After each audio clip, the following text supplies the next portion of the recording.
Now that our grandchild is born, I suggested, let's have a baby shower. Since it's your first grandchild, please be generous with the gift money. Smiling, I handed over an envelope with some cash, only to get a sharp reply, just $300? Don't insult me, that won't even cover diapers. She looked shocked, her face turning pale and trembling.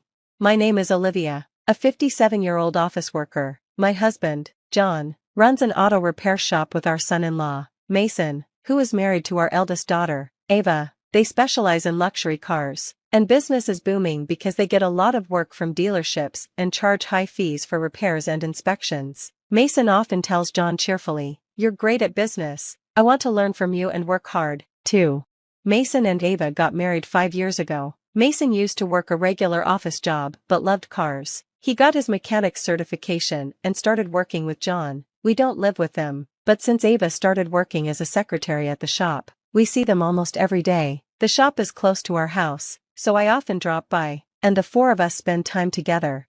Mason is friendly and easy to talk to, and he feels like family. We do have a son, William, but we rarely see him since he moved away for his job. William is 2 years younger than Ava and never showed interest in John's shop. After college, he joined a regular company. When he was younger, he used to say, "I'll take over Dad's shop when I grow up," but as he got older, he changed his mind, saying, "You can't make a living working at a repair shop these days, and I don't want to be covered in grease."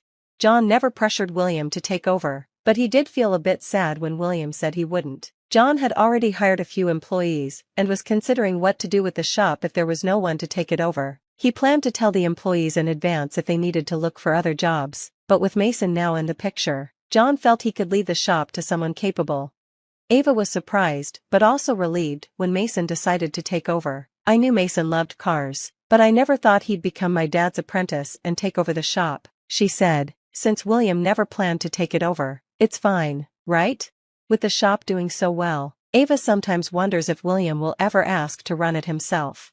Ava had good reason to worry, as William's wife, Emma, could be difficult. William and Emma got married 2 years ago, and she made quite an impression the first time they came to our house to introduce her.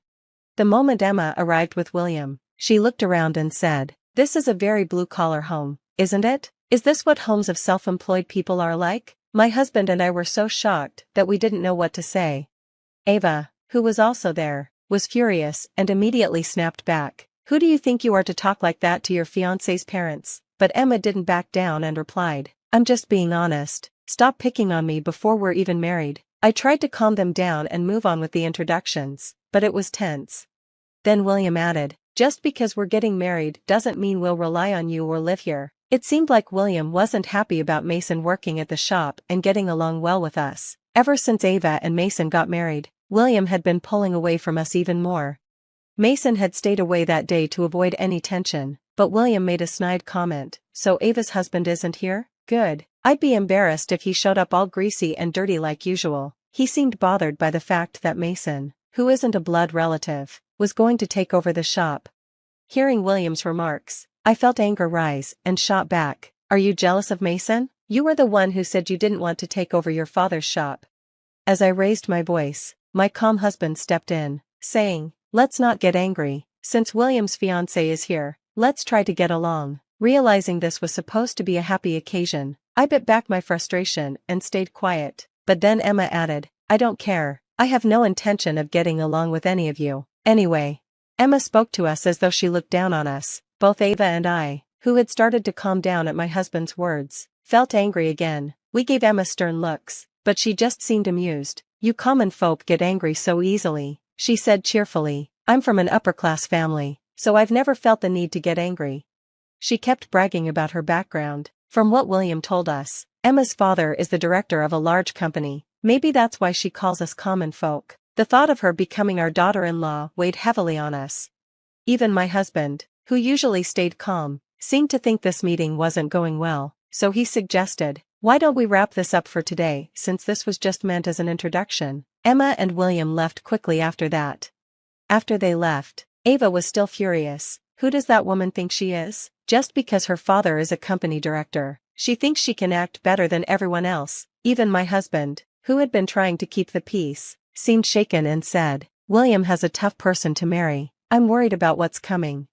He sighed and shared some of the trouble he'd had with Emma during the wedding planning. The day before the wedding, Emma had come over and said to him, "Since you work at a mechanic shop, please make sure to wash thoroughly and dress appropriately for the wedding, future father-in-law. And you," she turned to Ava, "you know you're not very attractive, so at least dress decently so you don't embarrass me." She said it with a snide tone. I was about to snap at her, but my husband responded calmly, "Understood, we'll make sure not to cause any trouble." Emma looked surprised, probably expecting an angry reaction. Instead, she seemed a bit unsettled by his calm response and left looking dissatisfied.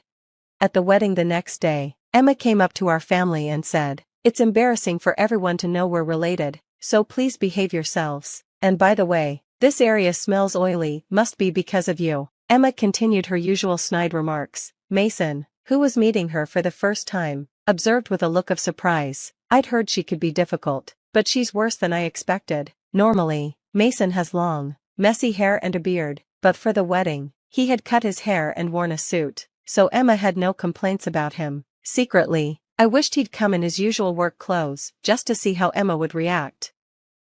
After the wedding, we didn't hear from William at all. Concerned, I said, "I wonder if William is doing okay." My husband replied, "No news probably means he's fine, but if we contact him, his wife might get angry. Let's wait until they reach out to us." Since they had made it clear they didn't want much contact with us, we held back. 2 years went by without a single word from William.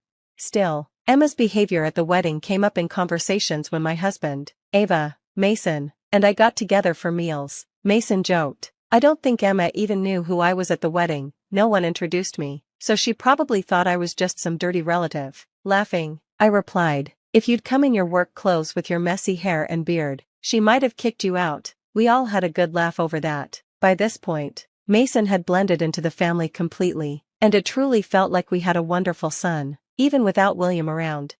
Then, one day, there was a heavy snowfall, and cars got stuck all over. My husband's shop was flooded with requests for help, so the employees divided up the work. My husband and Mason went out on a job for a foreign car dealer. When they returned, though, they both seemed downcast. Ava asked Mason if something had happened, but he just said, "It's nothing," so we didn't think too much of it. A few days later, William and Emma showed up at our house out of the blue, and Emma was holding a baby in her arms. Seeing the baby asleep, I couldn't help but smile, and Ava, who happened to be visiting, smiled and said, "Emma, you had a baby." She reached out to touch him, but Emma quickly pulled the baby away and snapped, "Don't touch her with your dirty hands, that oil smell will rub off." The sight of the baby had briefly softened us, but Emma's rude comment reminded us she hadn't changed at all. Then Emma announced, "Now that our child is born, let's have a baby shower. Since this is your first grandchild, be generous with the gift money." Her tone was as sarcastic as always. I quickly grabbed $300, put it in an envelope, and handed it to her. If I'd known they were coming, I would have prepared more, but they arrived so suddenly that I didn't have a chance. Emma snatched the envelope, checked it immediately, and shouted, "Are you kidding me? Only $300? That's not even enough for diapers." Emma was acting rude as usual, but this time, my usually calm husband suddenly snapped. He took the envelope back from her, saying, "Don't disrespect us. Is that baby even William's?" His voice was loud and fierce, unlike anything I'd heard from him before. I was shocked, especially by his suggestion that the baby's father wasn't William. Hearing his raised voice, Mason came out from the back room, looking confused, but when he saw Emma, he seemed stunned, and Emma looked startled as well. Quickly trying to hide her face, my husband continued, addressing Emma, "Recognize Mason? He was the one who towed your fancy minivan during the heavy snowfall. You complained to him the whole time. I bet you haven't forgotten his face." Ava, William, and I were completely baffled. My husband added, "And how's the president you were with that day? If he's going to have an affair, maybe he shouldn't do it in a snowstorm, or he's bound to get caught."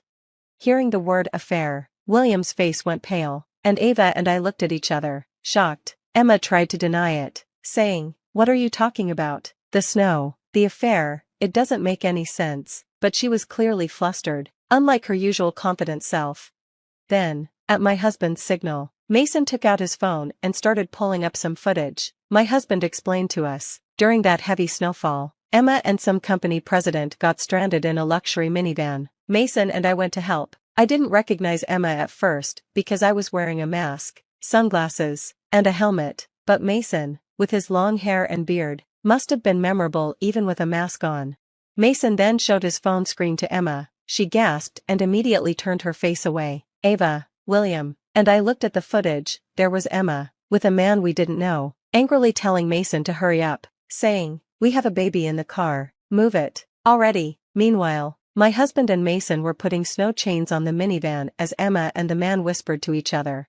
With a grim look, my husband said, "The dash cam doesn't record sound, but I heard everything. They were saying William was a fool for believing the baby was his." "Well, Emma, you're the real fool for talking about your affair right in front of your father-in-law without realizing it."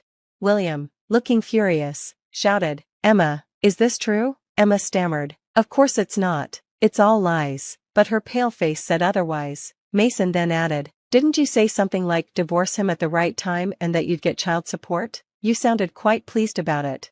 Emma started trembling, holding the baby tightly, who then began to cry, using the crying baby as an excuse. Emma snapped, "Look what you did. The baby's crying because you're all being so mean. I'm leaving." She stormed out, leaving William behind. He was furious, but seemed to calm down once she left. Finally, he turned to his dad and asked, "Is all this really true?" His father nodded silently. Mason then added, "Emma's lover is the president of a company that does business with us. I heard from some dealers that she went with him when he bought that minivan, for their baby." William felt devastated when he learned the full story. He buried his face in his hands, overwhelmed. Later, a DNA test confirmed his worst fears. The child was not his. William immediately filed for divorce, but Emma, angry and defiant, shouted that marrying a commoner like him had been a mistake. However, the drama wasn't over. Surprisingly, the test showed that the child's father wasn't the wealthy president, either. It was another man, one who was married. This revelation left everyone even more shocked. Emma had been unfaithful with yet another person, and this man, not the president, was the father. In the divorce proceedings, William not only demanded compensation from Emma but also sought damages from both of her lovers. Emma's family, who had always boasted of their high-class lifestyle, turned out not to be as wealthy as they'd claimed. They even had to borrow money to pay the required compensation. Emma's affair with the president had been driven by her desire for an affluent lifestyle, but her dreams of remarrying him were shattered. Instead, he sued her for breach of engagement, ending any chance she had of a fresh start with him. After divorcing Emma, William became wary of relationships and firmly declared, "I'll never get married again," choosing instead to live alone. As for my husband and me, our dream of having a first grandchild was shattered, but life took a happier turn when we learned that Ava was expecting a baby. We were overjoyed, and Mason, with a playful grin, reassured my husband, "Don't worry, this one's definitely mine." With the baby on the way, we decided that Ava and Mason would move in with us. We look forward to a lively, love-filled home with our soon-to-be grandchild.